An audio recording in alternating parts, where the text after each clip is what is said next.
Le Qatar dans la nouvelle ère relative. Qatar, Areta, Tenet, Atera, Ratak. C'est encore dans le plaisir de la quête, la progression et la découverte de nouveaux chemins que la conscience retrouve les informations et la logique de la raison à retourner dans l'absolu. À l'opposé des organisations hiérarchisées, avec des cultes et des rituels, cette connaissance Qatar ne peut que se transmettre par des coïncidences stratégiques des soi-jeux pour leurs moi-jeux et par l'intermédiaire entre certains moi-jeux. Puisque notre passage relatif est une résolution mystérieuse, l'esprit Qatar laisse dans le sud de la France un jeu de recherche dont l'origine se situe aux pêches du Bugarak. Si ce sanctuaire reste celui des énigmes du passé, sa continuité se démultiplie par la même logique du sixième sens en distance de points singuliers.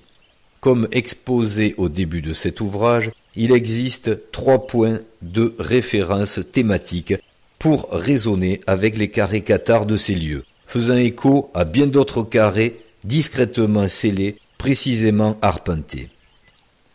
Une coïncidence de plus a permis de déterminer un point commun de résolution où les carrés Qatar noirs et dorés se rassemblent. Il se trouve que ce lieu particulier faisait dans le passé déjà l'objet d'une tradition intéressante. Toutes les jeunes personnes voulant trouver leur moitié devaient s'y rendre un jour particulier de l'année pour en formaliser le souhait. Comme vous êtes sensible aux logiques symboliques, il ne vous aura pas échappé que la nature a exprimé dans cette clairière pentue 2 rochers dont la forme explicite présente bien l'un des aspects complémentaires de la résolution principale. Ce point singulier, bien signalé sur notre cartigène de France au 1/25 millième, peut renouer avec son ancienne tradition, permettant à des personnes animées de leur même utopie de se rencontrer. Pour préciser la logique de convergence, il sera évident de choisir les 2 journées très symboliques de l'année où la durée de la nuit et du jour sont égales. C'est donc pendant les dates des équinoxes de printemps et d'automne que ce lieu peut permettre d'accueillir tous les individus voulant partager leurs réflexions et pour toujours définir au mieux l'univers absolu.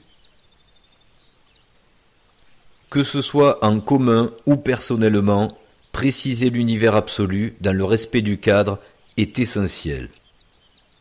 L'univers absolu doit être précisé dans ses raisons de garantir éternellement justesse et constance du bon, du beau, du vrai, en compréhension logique des raisons qui nécessitent la création d'un univers relatif. Préciser la réflexion jusqu'au reflet.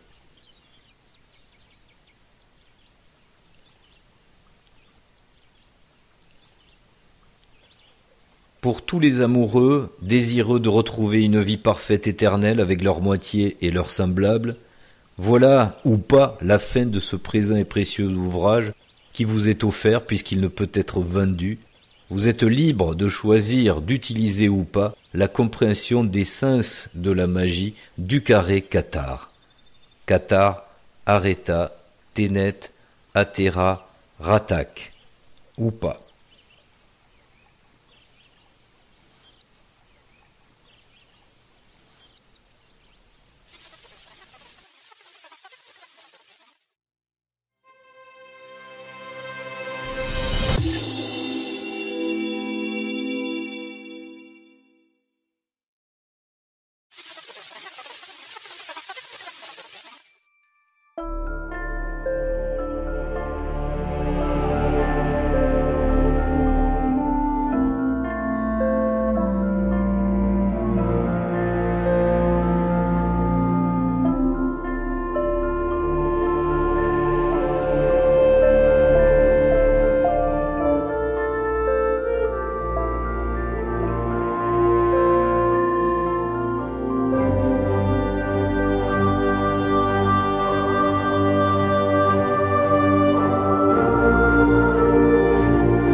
Il s'agissait de faire la synthèse, puisque quand on se penche sur nos communications, on se rend compte qu'on rentre dans le détail de beaucoup de sujets trop pointus quand on parle du carré Qatar, du carré Sator, de l'historique des Qatars, quand on va se plonger dans les logiques d'interaction de modèles informatiques, spatio-temporels avec des tors, etc. Toutes ces explications, à chaque fois, ça représente, si on résume et qu'on réduit, à 50 vidéos qui elles-mêmes font en gros 1h30 ou 2 heures chacune. Donc faites la multiplication, vous imaginez tout ce que ça représente comme boulot de synthèse et qui pourtant devait être fait pour pouvoir arriver à donner concrètement un support qui soit facile à raisonner rapidement. Pour ramener une vision globale et synthétique un peu de ce qu'il y a d'important. Voilà. Et la façon la plus justement logique de le faire, c'était de le faire sous forme de livre, d'un ouvrage qui puisse donc être laissé dans la matière et qui en plus va coller, vous allez vous en apercevoir, à une quête existante, une fois de plus avec des points de distance. On en revient à nos amis de la métrologie, puisque c'est comme ça que ça se passe sur l'échiquier. On organise des jeux, certains se régalent de les résoudre, d'autres de les organiser. Tout ça, c'est fait en interaction avec l'absolu et le relatif. Et la tâche était plutôt difficile d'avoir à réunir toutes ces informations dans un seul ouvrage. Alors nous l'avons fait les quelques mois de canicule de cet été qui nous ont obligés donc à rester bien enfermés, donc ça tombait plutôt pas mal. Nous laissons en libre accès le PDF de ce livre. Il sera consultable absolument gratuitement avec une adresse HTTP que nous laisserons. Le problème, c'est que si vous décidez de vouloir l'imprimer, ça va vous coûter assez cher, puisqu'il faut considérer que ce qui est aussi important dans cet ouvrage, c'est la présentation des images que du texte qui est accolé. Comme d'habitude, il y a de l'hermétisme, il y a des messages en compréhension cachée. Ça coûte pas une fortune non plus. Hein. En gros, il y a quand même 100 pages couleurs. Donc du coup, ça fait un budget. Mais non, mais tout est relatif. Ouais, tout est relatif. Mais c'est pour dire que ceux qui veulent juste le consulter auront deux manières de le faire, puisque nous mettrons en ligne la vidéo narrative, c'est-à-dire la lecture de ce livre dans une vidéo, qui sera accessible par le biais des images et de l'écoute. Vous le consultez, il y a le PDF. Mais pour tous ceux qui voudraient en laisser une trace physique, pour ceux qui voudraient le faire imprimer, du fait que vous ayez accessible le PDF, vous pouvez en extraire chaque image pour le confier à une entreprise qui fait de l'impression, il y en a plein, vous savez, pour faire les albums photos, les albums de famille, etc. Et chaque image PDF est une image considérée comme une photo qui vous fait composer un livre. Vous vous retrouvez avec un livre que vous pouvez financer par vous-même. Donc toutes les possibilités sont laissées, elles sont libres et elles resteront accessibles. Voilà. Il faut rappeler que ce livre est une synthèse, il ne fait qu'une centaine de pages et donc il ne peut pas rentrer non plus en détail de certaines thématiques qui sont trop complexes. On parle bien sûr du carré Sator, du carré Qatar, mais par exemple la partie vidéo était plus explicite pour le fonctionnement cinématique, puisque faire de la vidéo 3D de fonctionnement sur un livre, c'est impossible. Donc vous voyez que selon... C'est complémentaire. Voilà, c'est complémentaire. Il y a différents supports qui sont plus adaptés. Après, l'intérêt du côté livresque, c'est le fait de pouvoir prendre son rythme.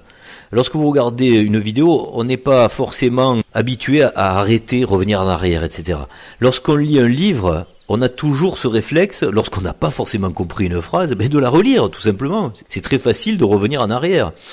L'aspect de sa chronologie adaptée à la compréhension est plus favorisé avec le livre. Après, ce qui était important aussi de déterminer, c'est la mise en histoire de tout ça, puisque, comme on l'a rappelé au départ, sans vidéo avec autant d'heures à écouter, quand vous êtes à la fin, vous avez oublié presque ce que vous avez fait au début. Et nous ne pouvions pas d'emblée raconter l'historique d'une certaine quête à découvrir à travers des points sur une carte qui amène à un lieu particulier, genre je veux pas trop rentrer les détails, c'est expliqué dans le livre, qui démarre avec une quête au Bugarach et plus précisément dans un village qui s'appelle Arc, d'où on peut donner un élément supplémentaire dans l'église d'Arc qui est elle aussi signée du 666 qui nous est cher, et qui mène dans cette réflexion générale, dans la compréhension des carrés 666, de la logique du carré Sator et de la finalisation du carré Qatar, en comprendre son historique avec le mot cathare, qui a sa traduction et sa compréhension dans plusieurs langues, et dont la synthèse est faite dans ce livre, et qui s'inscrit donc dans une histoire chronologique, qui ne date pas d'aujourd'hui, mais qui est bien la suite de jalons que nous avons laissés tout au long de notre histoire, pour en arriver à cette résolution aujourd'hui de cette transition possible pour certains dans la suite logique de ce qui se passe en bas et pour d'autres dans le départ, que ce soit ailleurs pour ceux qui voudraient rejoindre des extraterrestres dans d'autres mondes relatifs ou dans ceux qui voudraient sortir du jeu parce qu'on est dans un moment où c'est possible avec la résolution pour rejoindre l'absolu. Et le livre relevait de ce défi à avoir à tout raconter en même temps. Et je crois que c'est le cas.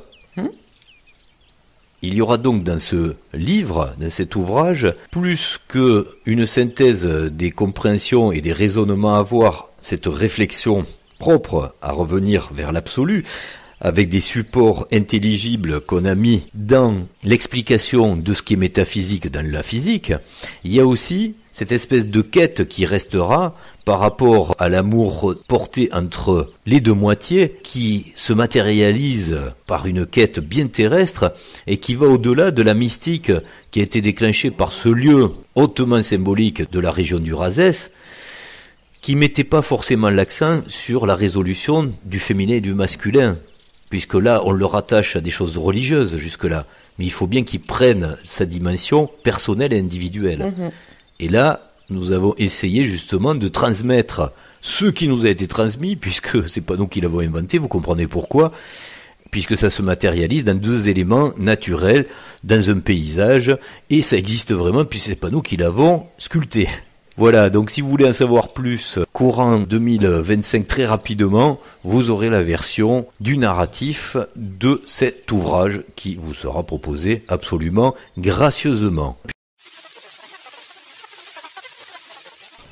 Voilà tout ce qu'on pouvait dire, et comme à chaque fois c'est très restreint sur la typologie 1, qui, on le rappelle, ne fait pas beaucoup de bruit en général, mais laisse quand même beaucoup de traces, notamment à des endroits où la géométrie et les mathématiques interviennent dans une certaine logique, pour pouvoir non pas faire une publicité à fort prix sur les Champs-Élysées, mais bel et bien dans des endroits perdus de la nature où justement il n'y a que le soi-jeu qui peut vous amener à être en contact avec une symbolique, un certain message pour que vous puissiez vous raccorder à cette logique, ce désir, s'il est vraiment le vôtre, enfin, au final celui du libre arbitre de votre soi-jeu qui vous accompagne dans le monde du moi-jeu.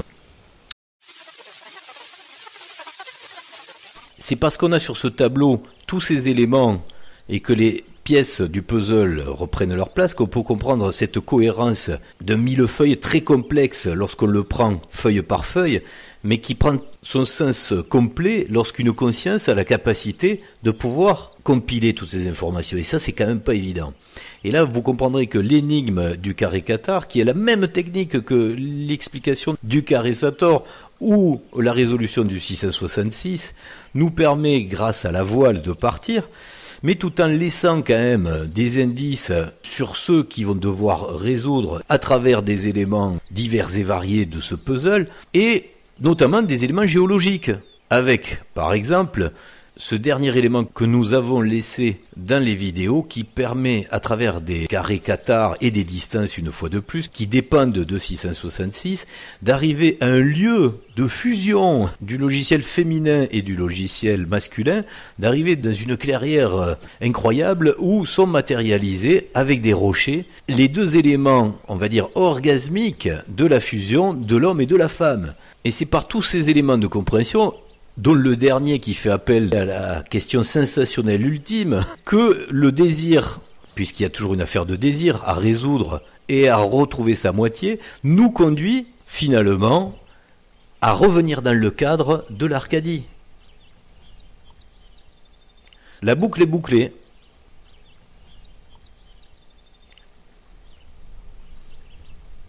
« toutes ces informations, elles étaient déjà évidemment dans la chaîne Ascension des consciences, mais tellement diluées sur une espèce d'accompagnement de chronologie sur ces dernières années, où il y avait d'autres vidéos entre-temps, par exemple pour faire une installation solaire, alors que ça n'a plus rien à voir avec le projet de départ.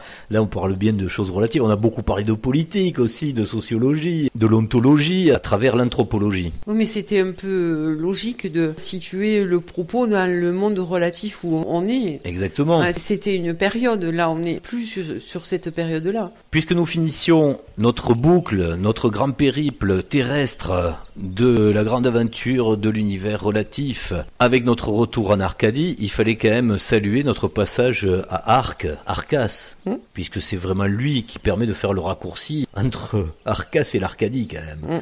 Décidément, ce Razès est rempli de mystères qui regorgent de chemin pour pouvoir résoudre la totalité des énigmes.